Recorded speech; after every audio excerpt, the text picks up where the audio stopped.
베이징에서 오영훈 제주지사가 리호남 씨를 만났다라는 거예요. 그래서 북승인 전에 물품 지원 말라라고 해서 공소 취소 전에 북한 접촉한 거 아니냐라는 기사가 지금 나서 이런 부분에 대해서 한번 짚어보고자 하는데 이재명 대통령이 대북 송금 혐의에 등장했던 북한의 리호남 다들 아시잖아요. 워낙 이름이 유명해가지고. 저게 코드네임 같은 거 아닌가 맞아요. 싶어요. 코드네임이에요. 그렇잖아요. 이분의 이름이 수식이에요. 그렇잖아요. 그 동일인이 아닐 수 있는 그러니까 제임스 본드예요. 네. 그러면 소위 그게 연결이 돼요? 만약에 이제 모르죠. 이제 근데 만난 사람들은 이 사람이 리오남이라는 걸 알고 있으니까 근데 크로스 체킹이 되더라고요. 그래서 얼굴 달라? 아니야 얼굴을 같아요. 그래서 제점에 그 쌍방울 대북송금 사건에서도 그 방용철 부회장인가 김성태 회장인가가 제일 처음에 리오남이라는 사람을 만났을 건데 그 사람들도 몰랐을 거 아니에요. 이 사람이 리오남인지 뭐 뭔 사람인지 모르잖아요. 근데 과거에 리오남을 만났던 이화영 당시 부지사는 노무현 정부 때부터 북한을 왔다 갔다 했었거든요. 그래서 리오남이라는 사람을 알고 있어요. 수십 번 만났었고. 아니, 수십 번까지는 모르겠는데 하여튼 그전에도 만난 적이 있기 때문에 이 사람이 리오남이라는 것은 알고 있어서 사진 찍어서 보낸 적이 있어요. 그럼 그 리오남과 이 리오남이 아마 같은 사람이라고 저희는 그럼 코드네임이 아니네. 아니 근데 이 사람이 이름을 여러 개 했어요. 여권 이름도 여러 개. 제 얘기는 리오남이라는 이름을 여러 명이 쓰냐는 얘기예요. 그건 잘 모르겠어요. 그 얘기를 하는 거예요. 제 얘기는 리오남이 가명이 많을 수는 있는데 그건 리오남 1, 아닌 것 같아요. 리오남 2 아니 그건 아닌 것 같아요. 그럼 뭐 동일 맞는 인물인 거네. 것 그거 왜 같습니다. 만났냐 네. 이거지. 뭐 남한 사람들한테는 리오남으로 쓰겠지. 그럴 수도 있죠. 이게 또 중국 이름은 또 있을 수도 있고 다른 그러니까. 이름이 있을 수도 예. 그래서 쌍방울의 돈을 받아간 이 리오남 씨가 베이징에서 제주지사인 오영훈 지사와 만나서 그 정동영 장관 승인하에 여러 물품을 건넸다라고 하고 있습니다. 그래서 보낸 물품이 뭔가 봤더니 한라봉 묘목, 그다음에 신장투석기를 보냈다고 합니다. 그래서 이게 1억 6천만 원 상당이라고 하는데 통일부는 남북 교류 협력 사업이다.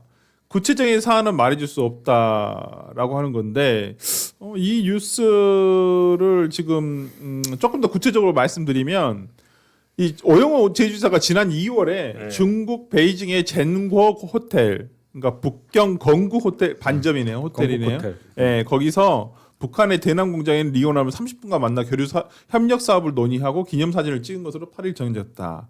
다만 리오남은 이 사업과 관련해 제주도 측에 보안 유지를 요구했다라고 하는 것이고요.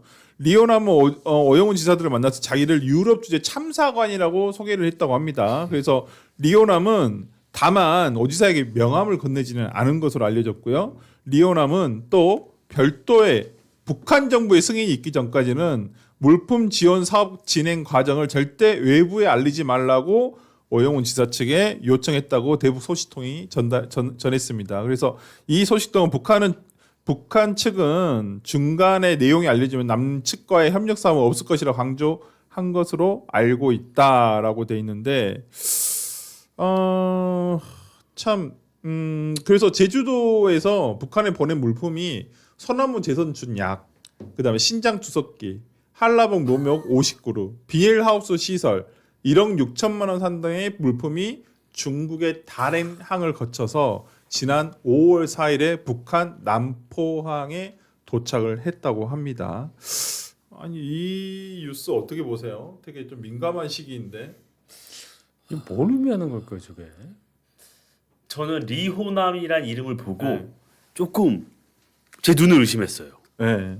리호남일? 네. 이 시점에 2월에 그걸 들 생각이 리호남의 존재에 대해서 네. 공소 취소랑 연결이 되어 있잖아요. 이재명 대통령이. 그렇죠. 민주당과 국정원까지 나서서 리호남의 존재, 만남 자체를 부인해왔단 말이에요.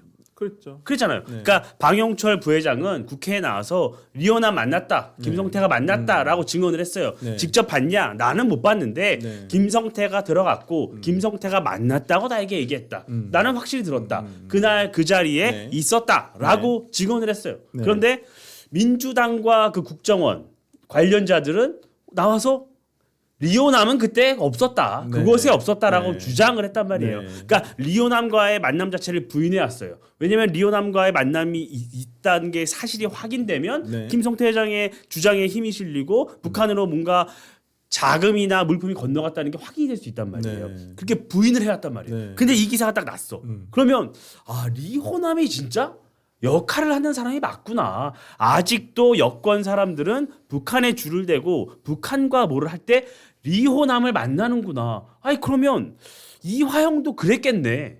이렇게 저는 자연스럽게 연관이 되더라고요. 네. 그래서 근데 이 시점에 리호남을 이렇게 무리해서 만난 이 의도 자체에 대해서는 좀 의문이 들어요. 왜냐면 오영훈 네.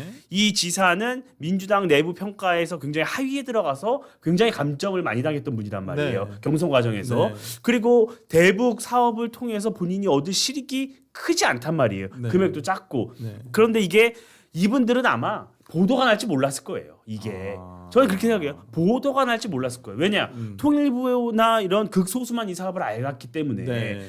그런데 이거를 결국 보도가 났고 네. 오히려 이 공소취소 특검으로 가는 네. 이 과정, 이 길에 걸림돌이 될 수 있다. 저는 그렇게 생각을 해요. 그래서 리오남의 존재의 문제. 그러면 이것을 국정원은 어느 선까지 파악하고 있고 어떻게 이 문제를 뒷받침해 줄지. 저는 이런 것까지 굉장히 이 공소취소 특검 추진 과정에서 논란이 되지 않을까 생각을 합니다. 뭐 그것까지 가긴 좀 뭐하지만 네. 사실 이제 오영훈 지사가 금방 얘기한 대로 민주당 내 평판도 있고 네. 여러 가지가 안 좋았을 거예요. 그러니까 네. 민주당 인사들이 이렇게 접경지인 경기지사도 아니고 네. 아주 멀리 떨어져 있는 제주지사를 네. 제주지사 재선을 준비했을 거 아니에요. 그렇죠. 그러면 사실 이제 남북 관계 개선을 이재명 정부는 어떻게든 해보고 싶어 하겠죠. 그런데 이제 국가가 나서서 뭘 하긴 쉽지 않았을 거고 네. 제주도 차원에서 오영훈 지사가 자기 선거 때문에 네, 뭔가 있을 거다. 준비를 했지 않았을까. 네. 아이디어를 냈고 그 아이디어를 통일부가 승인을 했고 네. 그래서 추진을 했고 실제로 했는데 이게 그 밝혀 뭔가 이게 도민들에게 내가 남북 관계에 뭔가 물꼬를 트는 일을 했다라는 걸 하기도 전에 선거에 져버린 거지 경선에서. 그래서 이걸 확인해 줄 수 없고 사실상 이제 묻힐 뻔했는데 언론 기사가 나면서 이게 이제 국민들에게 알려진 것 같은데 제가 봤을 때 좀 부적절하다고 봐요. 네. 어떤 지점이 문제가 있냐면 일단 네. 대북 관계는 국가 대 국가로 풀어야 돼요. 네. 풀어야 되고 각각의 지자체가 나서서 이런 식으로 그 대북 접촉을 하고 그걸 또 국내 정치 이용하고 네. 이렇게 하는 것은 10년 전에 한 분이 대통령이 됐잖아.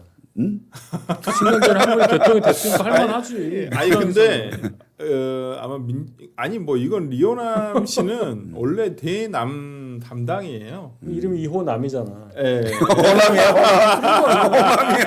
저 그렇게 들었어요. 그 그래서 남자를 호남이야? 그렇게 그러니까 호남에 뜨냐 남자가 들어간 이유가 남이 그렇- 좀 크네. 그렇게 아, 들었는데 예. 저는. 그래서 아마 뭐 대북 창구예요. 솔직히 남쪽에서 북한을 접촉하기 위한 대북 창구로서의 역할을 하시는 사람이고 굉장히 오래됐죠. 이분 영화로도 나왔잖아요. 그때 흑금성. 그때 그 뭐였죠? 영화 제목이 공 뭐였던 것 같은데 하여튼 공작이었죠. 공작. 거기서 이상민 씨가 이성민. 역할을 이성민 배우가 이성민 배우가 역할을 했던 사람이 리오남이었거든요. 그러니까 어떤 돈 되는 사업 같은 걸 하시는 분으로 알고 있는데 그래서 아마 이렇게 접촉을 한 건 아닌가. 그래서 민주당 정부가 들어서면 보통 대북 접촉을 할 때 보통 이렇게 접촉을 하는데 저는 이번에 간 시설 중에 비닐하우스 시설이 조금 눈에 띄어요. 신장투석기하고. 신장투석기가 제일 그렇던데. 그러니까 이게 신장투석기는 뭐 누군가 북한에서 좀 고위층에서 그게 누구단 말이야. 뭐 필요했을 수도 있죠. 네. 근데 저는 비닐하우스 시설이 이게 스마트팜하고 거의 네, 다르지 그러니까, 않거든요. 네. 그 지금 나온 거에는 제주도에는 일단 쌍봉울이 없는 거 아니에요? 네. 그런 상황이고. 네. 그다음에 추진 배경 중에 보면 김정은의 외가가 뿌리가 제주도에 있다. 네. 뭐 이런 얘기까지 있더라고요. 네. 뭐 하려면 할 수 있다. 남북협력 기금을 통해서 할 수 있다고 하는데 이게 왜 지금 다 끝나고 나서 이제 선거도 끝나고 제주지사가 이제 단임으로 끝나는 상황에서 그 동안은 그럼 왜 안 안아줬냐 우리 저 네. 김철북 씨가 이게 이제 정치적으로 우리가 생각해 부분이 많다. 네. 좀 심상치 않아요. 그러니까 지금 공소 취소와 관련해서도 어제 뭐 대통령 1주년 기자회견에서도 밝히신 바와 같이 할 것이다. 특검법은 거의 대통령도 거부권 행사 절대 안 할 거라는 거 이렇게 암시를 해주셨고. 아니 속마음 다 그냥 하겠다고 그러지 뭐 거부권이야.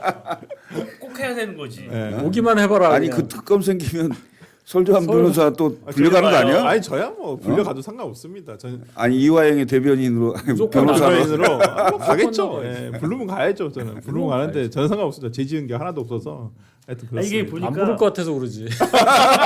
안 부를 것 같아. 안 부를 수도 있어. 안 부를 수도 있어. 왜냐면 진실을 얘기하니까. 북한에 도착한 게 5월 4일이네요. 네. 근데 제주지사 공천이 위성건 후보가 확정된 게 4월 18일이네요. 아. 그러니까 한창 뭐 이제 빨리 가서 도착을 해야지 자기 본인이 이걸로 캠페인을 할 수 있는데 네. 끝났네. 도착이 늦은 거네. 네. 그래서 이제 활용을 못 하고 그렇죠. 떨어진 거구나. 아니 근데 이상한 네. 건 지금 우리가 대북 제재가 아직 유엔 대북 제재가 살아 있지 않나요? 근데 인도적 그러니까 근데 대북 제재 여기에 해당하는 게 하나도 없나? 비닐하우스 시설이라든지 이런 것들은 조금 애매한데. 신장 수석기는 인도적이라고 볼 수 있는데 네. 나머지는 잘 모르겠는데요. 그러니까요. 이건 한라봉 면목 59로는 왜 가져간 거야? 북한에서 한라봉 키울.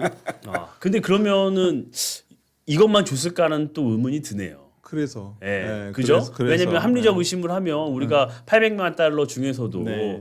뭐 스마트팜 비용과 대북 네. 비용이 다 나눠져서 현금이 실제로 간 게 확인이 됐잖아요. 네. 그러면은 제주도에서 그런 일이 없었을까? 과연 이게 전부였을까? 뭐 여러 가지 조금 이 시사하는 바가 좀 있네요. 의문점도 있고. 비닐하우스는 한라봉 묘목 때문에 갔을 수밖에 없겠네요. 네. 거기서 키우려면 북에서 키우려면 그러니까 그게 스마트팜 시설이랑 비슷해요. 비슷죠? 뭐 모르겠습니다. 비닐하우스의 규모가 뭔지는 모르겠습니다만은. 그 사건 변호사님께 잘 아시죠? 아니요 뭐 그런 건 가야 아니지만 불러만 주십시오.